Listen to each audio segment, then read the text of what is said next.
由回溯归，近期比特币行情是强势反弹，在日线上是连续8天收阳。那这样的一个强势反弹是去年10月比特币创下历史新高以来到目前为止唯一一次连续8天收阳。而且周线的 K 线上我们可以看到强势的反弹。对于目前市场所有的交易者来讲，最关心的问题无非是2个问题：第一，这一波反弹它是否持续推动，是否还会持续上涨，这是短线交易者比较关心的问题。那对于中长线的玩家比较在意的问题是什么呢？就是这一段反弹它到底是阶段性的调整，还是说在这里呢进行趋势性的反转？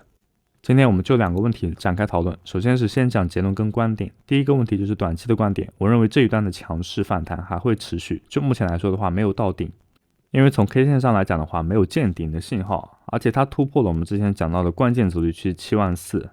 那对于长期的观点跟看法是，我认为这一段反弹呢，仅仅只是一个阶段性的调整，而非是趋势性的反转。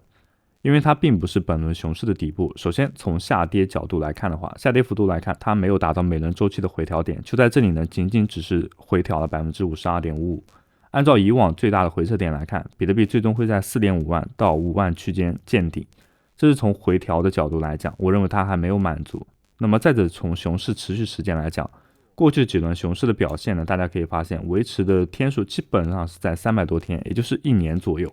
现在呢，也只过去了200多天，还有几个月的时间。我认为这一波反弹呢，它并不会扭转趋势，所以这个问题的话，大家不用太过于担心。这里是趋势性的逆转，因为在每一轮熊市当中，基本上都会出现这种强势的反弹，然后逼空诱多，杀掉空头的杠杆过后再下跌，所以这是熊市当中经常有的一个操作。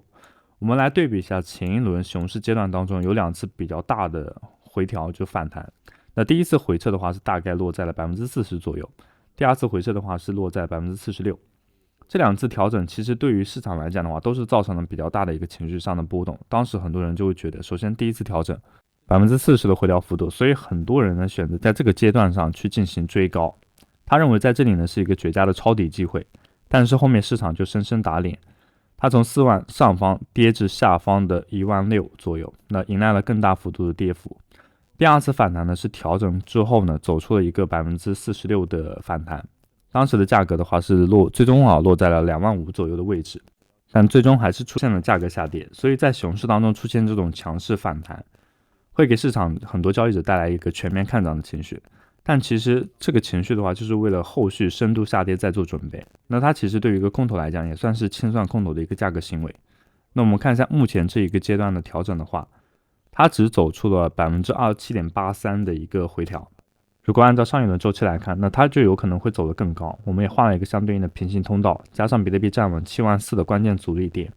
但由于没有触碰到上行通道的上边界，也就是7万4位置到了之后呢，并没有快速形成一个迅速掉头向下落的迹象，那么它就有可能持续走高。如果持续走高的话，会触碰到上行，就是上边界。这个上边界的话，价格会落在7万8左右。如果到了这个位置走出下跌的趋势，那有可能触及到底部，不过也不一定。我们目前是对于这个后市反弹的高点做推演，你完全可以等反弹结束，明确见顶信号出现过后再去确认底部，这个是最好的。推演它只是多一种可能性。那或者如果说它是走上一轮周期 40% 的回调，那么这一波反弹的高点的话，可能会落在8万5左右的附近啊。那我们这边的话，反弹 40%。基本上是在8万4到8万5区间。如果说去到8万5附近，它有一个比较有趣的现象，就是从12万6千最高点开始，有一条下行趋势线，最终价格形成这条趋势线的一个破位。那么在这条趋势线上，是市场许多人会非常关注的一条趋势线，形成一次破位，最终达到一个终极诱多，然后再走新的下跌，那这种可能性也是存在的。所以目前来讲的话，就短期而言，它存在很多不确定性，但是长期的话，我们是可以确定的。长期的观点，它并不是一段趋势性的逆转，而是一段阶段性调整。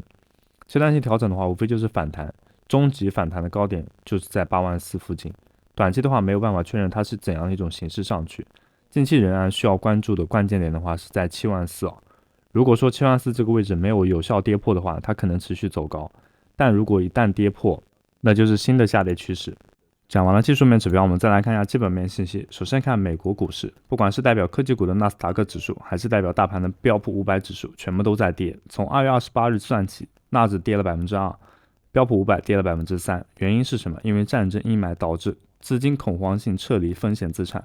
再来看传统的避险王者黄金，在这段期间，黄金也跌破了 3.5%， 因为当市场出现极度恐慌、流动性紧缩的时候，大家是会把所有能卖的资产全部变换成现金，黄金也在所难免。虽然比特币走出了独立的反弹行情，但和我们之前反复强调的观点一样，现在不是对上涨前景过度乐观的时候，因为刚刚说的话都只是现象，还没有看到本质。比特币命运和全球整体金融市场的风险偏好息息相关，而这个风险偏好目前完全取决于中东战局的发展。大家要知道，这场冲突的核心痛点在于霍尔木兹海峡。如果石油供应不了，那么原油的价格在短时间内还会暴涨。油价暴涨意味着通货膨胀又要死灰复燃，通胀一旦压下来，就联准会绝对不可能放松货币政策，降息的预期的话将会被彻底打碎。虽然川普总统还在喊话要求联准会立刻召开特别会议降息，但这根本不太现实。根据最新的芝加哥商品交易所联准会观察数据显示，联准会本周维持利率不变的概率高达 99.1%， 这几乎就是板上钉钉的事情了。那为什么比特币这两天还能加速反弹呢？原因是在于美国政府的口头干预。昨晚美国财政部长贝森特出来喊话，他公开为市场情绪降温。他说当前的石油供应缺口还不足以构成严重的危机，甚至大胆预测油价会在几个月内跌到每桶$80以下。加上川普总统正在积极寻求盟国参与护航行动，虽然协议呢还没有最终落定，但这些消息就像是给恐慌的市场打了一阵镇定剂。昨天油价因为这些消息出现了回落，让市场的风险情绪得到一丝缓解的空间。美股市场随之反弹走强，而比特币正是借着美股反弹这股东风，加上自身避险蓄势，才走出了加速反弹的行情。还有一个重要的原因，是因为 ETF 资金持续流入，所以比特币重返$75,000关口是较为可能的。那此次上涨的话，主要是受金融机构的强劲需求。全球加密货币 ETF 上周净流入超10亿美元，然后表明机构持续拥抱的一个信心市场情绪的话已经是明显转为看涨。分析师指出比特币达到$8万的可能性为 68%， 跌至$6万的可能性为 32%。然后这个数值其实反映了当前市场动态的变化，因为数周以来的话，维持看跌头寸的交易员突然转为看涨还是比较奇怪的。讲到这里，使用我们视频下方交易所注册链接进行注册，永久享受到最高手续费减免，还有众多新人福利。近期仍在坚持 OKX Sport 的小伙伴可以使用我们的专属减免优惠码，这样刷交易量可以有效避免不必要的损耗。如果还没有 Gas.io 的账户，可以使用我们的注册链接，这是我们为大家准备的福利。在注册的时候，记得绑定一下我们的专属邀请码，这样你可以获得 20% 的终身手续费返还。Bybit 交易所现在新用户注册满手优拿到爽，一鱼多吃福利多。也可以关注一下我们在币安广场的账号。同样，如果自己在玩币安广场，多进行积极的发帖和互动。为什么呢？因为币安广场内置的一些空投活动，通过简单的参与，比如说转发帖子、关注，然后以及是发内容和文章，都可以得到相对应的积分。那这些积分的话，都是他给到奖励的凭证。在做这些任务的时候呢，也不要忘记我们阿尔法指标平台每日签到和观看视频。这些积分的话都是空投简要的唯一要素，我们正在积极推动空投